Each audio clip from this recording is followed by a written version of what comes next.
Alors Mosika, c'est vrai que c'est un projet très intéressant dans la mesure où il dénonce le monde marchand. Et leur proposition, c'est finalement de se débarrasser du monde marchand, de l'argent, etc. La question, pourquoi ne pas aller plutôt vers ce que propose Mosika? En fait, on y va quelque part, et il appartient à chacun de nous d'y aller.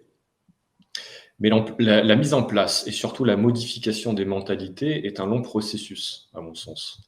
Je vais faire un parallèle que j'aime bien faire, c'est-à-dire que vous prenez une poignée de bobos parisiens, issus de grandes écoles de commerce, élevés au capitalisme, au libéralisme, des gens bien égotiques, bien individualistes, dépourvus de considération pour son prochain. Bon, concurrence oblige.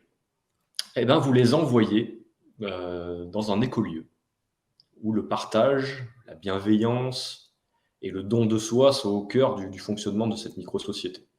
Et vous voyez ce qui se passe, sur quoi ça peut déboucher. Je pense que cette société, enfin, l'écolieu en question, je ne pense pas qu'il durera très longtemps. Pourquoi? Est-ce que c'est le modèle qui n'est pas bon ou est-ce que c'est les individus qui ont été placés là-dedans qui n'étaient pas dans un état d'esprit suffisamment élevé pour... élevé, tout dépend de où on se place, mais dans notre posture, c'est effectivement suffisamment élevé pour faire honneur à cette société de partage, de bienveillance, etc. Et c'est là qu'il faut axer la chose finalement.